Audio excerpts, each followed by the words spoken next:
اب جھینگے میں اختلاف ہے کہ مچھلی ہے یا نہیں ہے. ہماری رائے یہ کہ مچھلی نہیں ہے. حضرت مفتی تقی عثمانی صاحب کی رائے یہ کہ مچھلی ہی کی ایک قسم ہے. وہ ایک اختلافی مسئلہ ہے, میں اس میں نہیں کئی دفعہ میں اس کو ایکسپلین کر چکا ہوں, تو وہ ایک الگ مسئلہ ہے. بہرحال ہاں یہ بات ضرور ہے, ہم بہت براڈ مائنڈیڈ ہیں, بہت براڈ مائنڈیڈ. براڈ مائنڈیڈ کا مطلب یہ کہ مجتہدین کا اگر کسی مسئلے میں اختلاف ہو جائے تو ہم اس میں شدت کے قائل نہیں ہیں, صرف اس بیس پہ کہ یار ٹھیک ہے ہمارے دلائل مضبوط ہیں, لیکن دوسری طرف امام شافعی جیسے ہیں تو ہم اس قول کو کالعدم نہیں قرار دیتے. اسی وجہ سے ہم نے کہا کہ کیونکہ عالم اسلام میں سب ابو حنیفہ کو فالو نہیں کرتے, بہت سے امام شافعی کو فالو کرتے ہیں, بہت سے امام احمد بن حنبل کو فالو کرتے ہیں.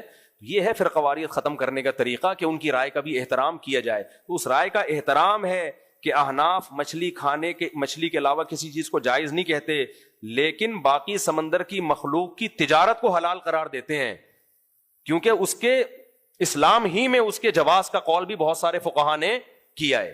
تو ان کو آپ کالعدم نہیں قرار دے سکتے, کالعدم نہیں قرار دے سکتے. تو یہ ظرف آپ کو احناف میں ہی ملے گا.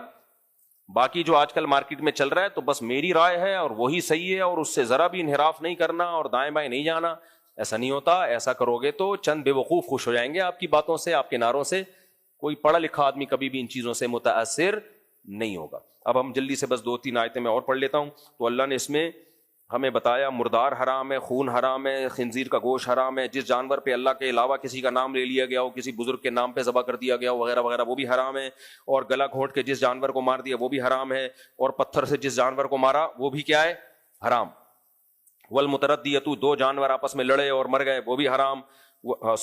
والمتردیۃ کا مطلب اوپر سے گرا, بعض دفعہ بکریاں پہاڑ سے گر کے مر جاتی ہیں وہ بھی حرام. والنطیحۃ, سینگ سے ایک دوسرے کو جانور نے مار دیا وہ بھی حرام. حلال کیا بچا پھر؟ اس آیت کی میں کل انشاءاللہ تفسیر بیان کروں گا, یہ بہت اہم آیت ہے. اسی میں مسئلہ آئے گا گولی کا شکار حلال ہے یا نہیں ہے, یہ بھی ایک اختلافی مسئلہ ہے. تو یہ بھی ایک پوری میں کل مشینی ذبیحہ حلال ہے یا نہیں ہے, تو یہ پوری ڈیٹیل کل انشاءاللہ. اور پھر اللہ نے شکاری کتے کے بھی حلال ہونے کا تذکرہ کیا, کتے کے نہیں یعنی کتے کے شکار کے, اس طرح کتے کھانا شروع کر دیں. یسألونک ماذا قل احل لکم الطیبات وما علمتم من الجوارح, کہ جانور کو اگر سدھا لیا جائے, اس سے شکار کیا جائے تو وہ شکار بھی حلال ہے. یعنی کتا آپ نے بسم اللہ اللہ اکبر پڑھ کے جانور پہ بھیجا اور کتے نے اس جانور کو مار دیا تو اس کے دانت ہی چھری کے حکم میں ہوں گے, سمجھ رہے ہو, بشرطے کہ خود اس میں سے کچھ نہ کھایا ہو. کیونکہ اگر ایک بوٹی بھی خود کھا لی تو اس کا مطلب اس نے اپنے لیے مارا ہے, آپ کے لیے نہیں مارا, تو اب نہیں کھا سکتے آپ اس کو, کیونکہ کتوں کا بچا ہوا آپ کے لیے, آپ کتے نہیں ہو, آپ کیا ہو. یہ انسان کی شرافت ہے, اللہ نے انسان کو عزت دی ہے کہ تم جانوروں کا شکار نہیں کھا سکتے. جانور نے, میں نے مسائی قوم دیکھی وہاں افریقہ کے جنگلوں میں, ایک جنگلی قوم ہے نا جو, اس کا میں نے ولاگ بھی بنایا تھا, وہ نہیں جو ناچ رہے تھے, مجھے ڈر لگا تھا مجھے انہیں کباب بنا کے کھا جائیں وہ, میں واقعی ڈر گیا تھا. وہ تو پورا گھیر لیا ہمیں اور ڈانس شروع کر دیا انہوں نے, اور وہ اتنے خونخوار, گائے کا کھڑے گائے کا گوشت کاٹ کے کھا جاتے ہیں, وہ گائے کا خون پیتے ہیں. تو میں تو ڈر گیا تھا, میں نے کہا لے بھائی تکے کباب آ رہے ہوں گے اور یہ ولاگ سب سے زیادہ ہٹ ہوگا, لیکن ہم دنیا میں رہیں گے نہیں. تو امیزون میں بھی اس طرح کی قومیں ہیں. میرا ابھی پاناما جانا ہوا نا, وہاں سے برازیل وغیرہ قریب ہے امیزون, مجھے ہے جنگلوں کا بڑا شوق ہے. میں نے وہاں لوگوں سے کہا مجھے امیزون کے جنگل جانا ہے. انہوں نے بولا مفتی صاحب, میں نے کہا وہ جو وحشی رہتے ہیں وہاں جانا ہے. انہوں نے کہا ایسے کئی واقعات ہوئے ہیں, لوگ گئے, بعد میں کباب کی خوشبو آ رہی تھی تو کاٹ کے کھا جاتے ہیں وہ. کل میں نے پھر نیٹ پہ سرچ کیا تو واقعی وہاں کو جیسی قومیں ہیں انہیں کوئی لڑ نہیں سکتا. تو خیر, تو وہ کیا کرتے ہیں, ان کا شکار کا طریقہ, شیر شکار کرتا ہے کسی ہرن وغیرہ کا, مارتا ہے تو وہ جا کے کھینچ کے لے آتے ہیں اس کو, شیر کے مارے ہوئے کو کھا جاتے ہیں. تو واقعی انسانی طبیعت کو بڑی گھن آتی ہے اس سے, چاہے تازہ گوشت ہی کیوں نہ ہو. تو یہ ساری جو غیر اخلاقی انسانیت کے لیے, جو انسانیت کے نام پہ دھبا تھی نا, وہ تمام چیزوں کو اللہ نے اس آیت میں حرام کر دیا.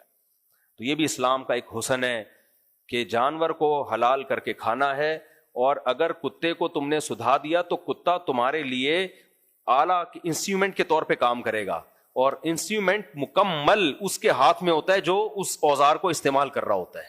تو کتے کو اتنا سدھا دیا کہ اس نے جا کے شکار کو مارا, قتل کر دیا, ایک بوٹی بھی نہیں کھائی, اٹھا کے تمہارے لیے لے آیا, وہاں چھوڑ دیا, اس کا مطلب یہ تمہارے لیے ہوا ہے, تو پھر تم کھا سکتے ہو. اور اگر اس نے کھا لیا تو بس بولو اب تم ہی کھاؤ گے آپ اس کو, اب یہ ہمارے کھانے کا نہیں.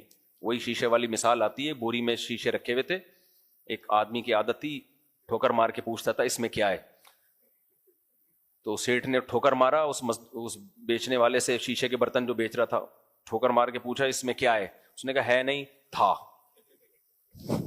اب نہیں ہے.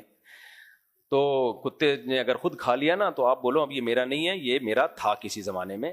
وہی لطیفہ یہاں پہ صادق آتا ہے کہ وہ جو جنگل میں, میں جب افریقہ کے جنگل میں تھا نا, تو ہمیں سب کو باری باری واش روم جانا تھا. اب ڈر واقعی لگ رہا تھا کہ کوئی شیر ویر نہ بڑھ, شیر کا کلر نا یہ مٹی کا ہوتا ہے. یہ شیر ایسی چیز ہے کمبخت, بعد وہ قریب جاؤ تو آدمی کو نظر آتا ہے بیٹھا ہوا ہے, ان کے کلر بالکل وہی ہوتے ہیں.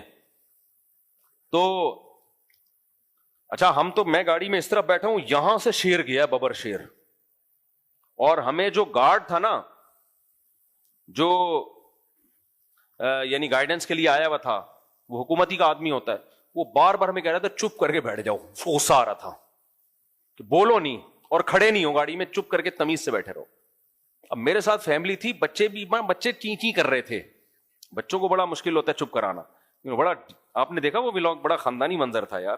ایسے شیر گیا ہے, 1 ہفتے سے بھوکا.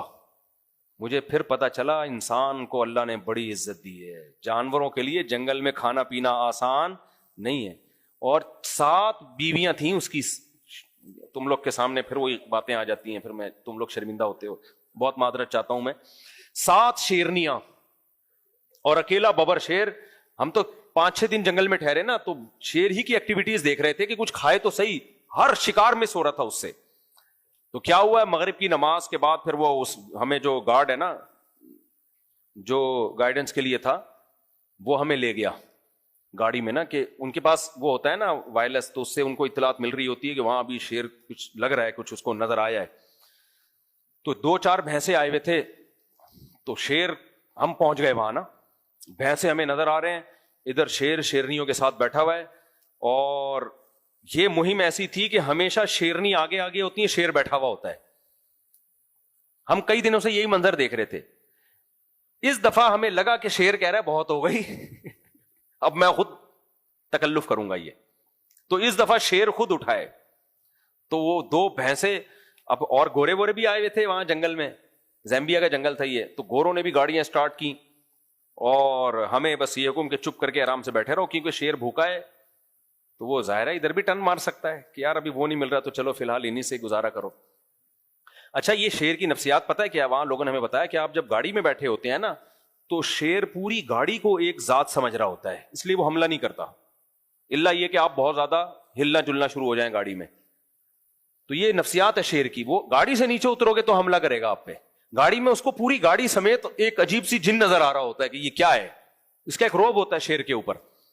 تو ایسے نکل کے گیا ہے, اور جو اس نے ڈائی ماری اور وہ بھینسے بھاگ گئے. ہم نے گاڑی بھگائی, بھینسوں کو تعاقب کے لیے بھاگ گئے. تو یہ کچھ نہیں تھا منظر وہ دیکھنے والا تھا جو اب ہوا.